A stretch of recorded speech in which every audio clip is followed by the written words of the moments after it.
अस्सलामुअलैकुम नाज़रीन कराम, नई वीडियो में आपको खुश आमदीद कहते हैं। इस वक्त इंतहाई अहम ख़बर सामने आ रही है। इमरान ख़ान की आज साइफ़र केस की समाअत है और ये समाअत जेल में मुकर्रर की गई थी। आज की समाअत हो चुकी है। आज इस साइफ़र केस में बड़ी गेम डाली गई है। गुज़श्ता मौके पर चूँकि समाअत नहीं हो सकी थी और मामलात आगे नहीं बढ़े थे, क्योंकि वो चालान जिसमें इमरान ख़ान और शाह महमूद कुरैशी को बाकायदा कसूरवार ठहराया गया है वो पिछली समाअत पर नहीं दिया गया था। ज़ाहिर है जब तक आप चालान की कापी नहीं देंगे ट्रायल आगे नहीं हो सकता। लेकिन ज़रा स्पीड का अंदाज़ा लगाइए। आज इमरान ख़ान के ख़िलाफ़ साइफ़र केस के बाकायदा ट्रायल का आगाज़ हो चुका है और इमरान ख़ान के वकील समेत अदालत के अंदर आज मजमूई तौर पर चालान की कॉपीज़ डिस्ट्रीब्यूट कर दी गई हैं, जिसके बाद फ़र्द जुर्म आयद होने के हवाले से बाकायदा तारीख़ भी मुकर्रर कर दी गई है और बताया गया है कि 17 तारीख़ को, यानी आज से 8 दिन के बाद 17 अक्टूबर को मंगल के रोज़ इमरान ख़ान और शाह महमूद कुरैशी के ऊपर फ़र्द जुर्म आयद की जाएगी। ये बहुत तेज़ी के साथ ट्रायल किया जा रहा है और बिल्कुल उसी तरह से जिस तरह से तोशा खाना में किया गया।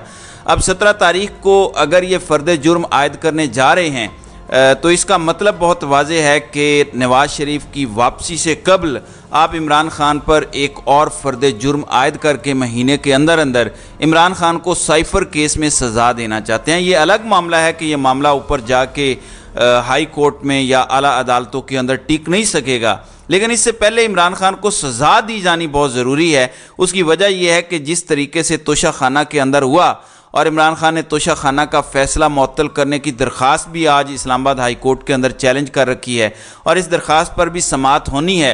लेकिन जाहिर है आपने देखा कि अभी तक तोशा खाना वाले मामले पर ज़मानत वाली दरख्वास्त समाअत के लिए ही नहीं लग पा रही चीफ जस्टिस आमिर फ़ारूक की अदालत के अंदर। तो इसी तरह से साइफ़र वाले मामले में भी यही होगा कि यहाँ से इमरान ख़ान को जल्दबाजी में सज़ा दी जाएगी और सज़ा देने के बाद आगे चलकर दीगर मामलात किए जाएंगे। सोचने की बात यह है कि क्या ऐसा करने से मसाइल हल हो जाएंगे? हाँ, शरीफ ख़ानदान की ख्वाहिशात और उनको जो ज़ुबान ताकतवरों की जानिब से, इस्टेब्लिशमेंट की जानिब से, पाकिस्तान की मुक़्तदरा की जानिब से दी गई है वो ज़ुबान पूरी हो जाएगी। बाकी मुल्क की, पाकिस्तान की या लोग क्या चाहते हैं उनकी खैर है और इस हवाले से हमारे बड़ों को, फ़ैसला साज़ों को कोई मसला नहीं है। मुस्लिम लीग नून के लिए एक लेवल प्लेइंग फील्ड क्या, उनके लिए पूरी की पूरी फील्ड को ही लेवल कर दिया गया है। उसके बावजूद अगर राजा रियाज जैसे लोग कहते हैं कि मैं हल्के में जाता हूं, इमरान ख़ान ने पता नहीं लोगों के ऊपर क्या जादू किया हुआ है और जो नौजवान हैं उनको समझ नहीं है, वो अब भी इमरान ख़ान के साथ हैं। नहीं, ऐसा नहीं है। देखें राजा रियाज साहब, आप हक़ाइक़ को नहीं समझ पा रहे। ये यूथ का मसला नहीं है, अक्सरियत का मसला यही है। और अगर आप ये समझ रहे हैं कि इमरान ख़ान को आउट करके इलेक्शन करवा के आप लोग जीत जाएंगे और बहरान का ख़ात्मा हो जाएगा, ऐसा मुमकिन नहीं है।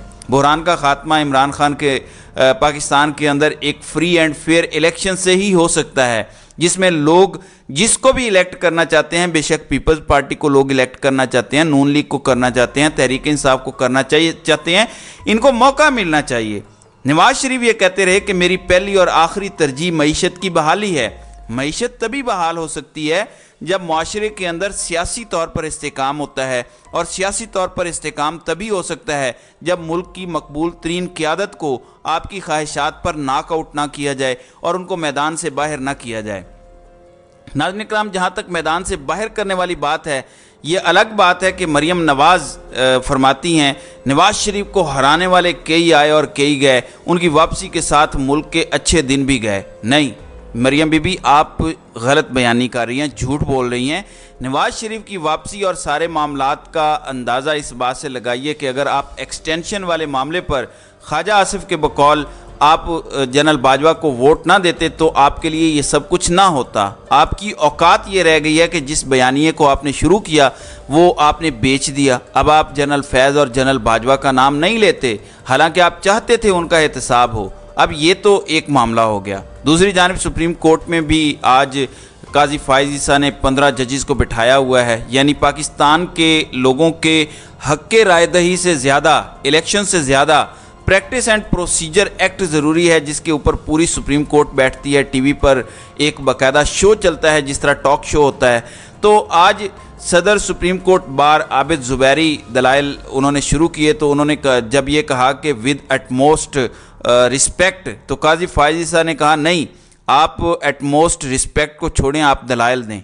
और अंदाज़ा काजी फ़ाइज़ ईसा की अदालत का लगाइए कि Abid Zubairi supreme court bar के ना सिर्फ सदर हैं बल्कि वो उनके वकील थे, और काजी फ़ाइज़ ईसा ये समझ रहे थे जैसे वो तहरीक इंसाफ के वकील हैं, जिस पर उन्होंने बताया कि मैं सुप्रीम कोर्ट बार का वकील हूँ, मैं किसी सियासी जमात का वकील नहीं हूँ। और एक और ख़बर सुन लीजिए, जर्नलिस्ट अदील सरफराज कहते हैं कि जस्टिस काजी फ़ाइज़ ईसा ने जस्टिस मुनीब अख्तर को सवाल करने से रोक दिया। जस्टिस काजी फ़ाइज़ ईसा बोले कि जजेस अपनी राय फैसले में दे सकते हैं।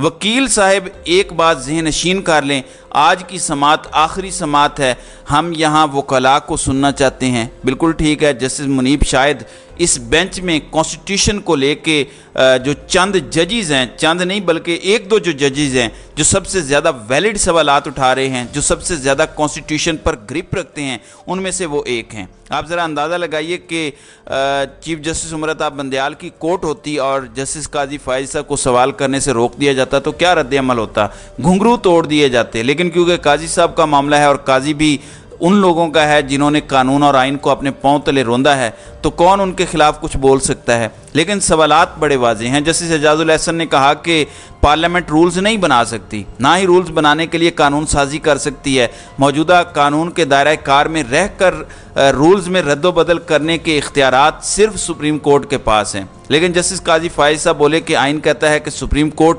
अपने प्रैक्टिस एंड प्रोसीजर के रूल्स बनाने के लिए बाइख्तियार है। अगर सुप्रीम कोर्ट आइन से बाला रूल बनाता है तो कोई तो उसे याद दिलाएगा कि आइन के दायरे में रहें। अब इस हवाले से जस्टिस एजाजुल एहसन के सवालात बड़े वैलिड हैं। उन्होंने कहा कि अगर इस कानून के तहत दोबारा कानून साजी बदल दी जाए तो उसका क्या होगा। लेकिन आज जो असल सवाल उठाया वो जस्टिस मज़ाहिर अली अकबर नकवी ने उठाया है। चूँकि प्रैक्टिस एंड प्रोसीजर एक्ट सिर्फ सुप्रीम कोर्ट से मुतल्लिक है और सुप्रीम कोर्ट के अंदर सिर्फ एक अदालत नहीं बल्कि पाकिस्तान के अंदर एक वफाकी शरई अदालत है, पाकिस्तान के अंदर सूबों में हाई कोर्ट्स भी हैं। तो आज जस्टिस मज़ाहिर अली अकबर नकवी ने सवाल उठाया कि सुप्रीम कोर्ट के रूल्स पर पार्लियामेंट ने पाबंदी लगाई लेकिन हाई कोर्ट और शरई अदालत के ज़ाब्तों पर क्यों नहीं है। यानी आप सुप्रीम कोर्ट के ऊपर जो चीज़ लागू कर रहे हैं वो बाकी अदालतों के ऊपर लागू क्यों नहीं कर रहे। इस हवाले से जस्टिस एजाजुल एहसन ने कहा कि हाई कोर्ट्स अपने प्रैक्टिस एंड प्रोसीजर बनाने के लिए खुद बाइख्तियार हैं। इस हवाले से अगर हाई कोर्ट बाइख्तियार है तो फिर सवाल ये पैदा होता है कि सुप्रीम कोर्ट क्यों बाइख्तियार नहीं है। तो जस्टिस काजी फ़ाइज़ ईसा, जाहिर है अदालत में सवाल बर्दाश्त करना बड़ा मुश्किल है, और फिर एक ऐसा जज जो पूरी समात के ऊपर डोमिनेट करता हो, जिसके सवालात को अप्रिशिएट किया जाता हो, फिर लोगों को पता हो, तो बड़ा मुश्किल हो जाता है। तो आज की समात में बड़े मुंह तोड़ किस्म के सवालात थे दीगर जजेस के। फिर समात में वक्फा हुआ, वक्फे के बाद दोबारा समात का आगाज़ हुआ। तो दरख्वास्त गुजार आमिर सादिक के वकील अदनान खान ने भी दलाइल दिए कि पार्लियामेंट को बज़रिया एक्ट सुप्रीम कोर्ट रूल्स बनाने का इख्तियार नहीं है। आइन साजों ने पार्लियामेंट को सुप्रीम कोर्ट के ज़ाब्तों में रद्दोबदल का इख्तियार दानिस्ता नहीं दिया। चीफ जस्टिस के ऑफिस को पार्लियामेंट ने बेकार कर दिया। सुप्रीम कोर्ट दो बुनियादों पर खड़ी है, एक चीफ जस्टिस और दूसरी बाकी जजेस। इस पर जस्टिस काजी फ़ाइज़ ईसा ने कहा कि चीफ जस्टिस को जहां इख्तियारात दिए गए वो आइन में दर्ज हैं। चीफ जस्टिस को सुप्रीम कोर्ट के सिवा कहां तनहा इख्तियारात दिए गए, जिस पर वकील अदनान खान ने कहा कि आइन कहता है चीफ जस्टिस खुद बगैर किसी मुशावरत के बेंचेस बना सकता है। अगर दो जजेस कहते हैं अगले हफ्ते से बेंच नहीं बनाने, सिर्फ चैम्बर वर्क करना है, तो चीफ जस्टिस के इख्तियारात बेकार होंगे। तो जस्टिस अतहर मिनल्ला ने इस पर कहा कि आप अभी तक मुस्तकबिल का बता रहे हैं, अभी इस कानून से आपका कौन सा बुनियादी हक मुतासर हुआ है, आप हमारे सामने अपने कौन से बुनियादी हक का दिफा कर रहे हैं। तो वकील अदनान खान ने कहा कि पार्लियामेंट को कानून साजी का इख्तियार नहीं है, इससे तमाम बुनियादी हक मुतासर होते हैं। Supreme court practice and procedure act से इंसाफ तक रसाई के आर्टिकल 4 की खिलाफ वर्जी हुई है। एक्ट में फौरी मुकर्रर मुकदमात का तरीक़ाकार देकर सुप्रीम कोर्ट की तस्दीक की गई है। अब आज वकला के दलाइल मुकम्मल होने की सूरत में समाअत मुकम्मल होने का इम्कान है, जबकि जस्टिस काजी फाइज़ा ने भी आज केस मुकम्मल करने का इंदिया दे रखा है। अभी तक इस हवाले से समाअत जारी है और बड़े तलख और सख्त किस्म के जुमलों और पॉइंट्स का काजी फाइज़ा को सामना करना पड़ रहा है, जिसके वो मुकम्मल जवाबात नहीं दे पा रहे। लेकिन जैसे जैसे अपडेट सामने आएंगी तो इंशाल्लाह अगली वीडियो में इस हवाले से मज़ीद आगाह करेंगे। तो नाज़रीन किराम, आपकी इस वीडियो के हवाले से क्या राय है? आप अपनी राय का इजहार कमेंट सेक्शन में ज़रूर कीजिएगा।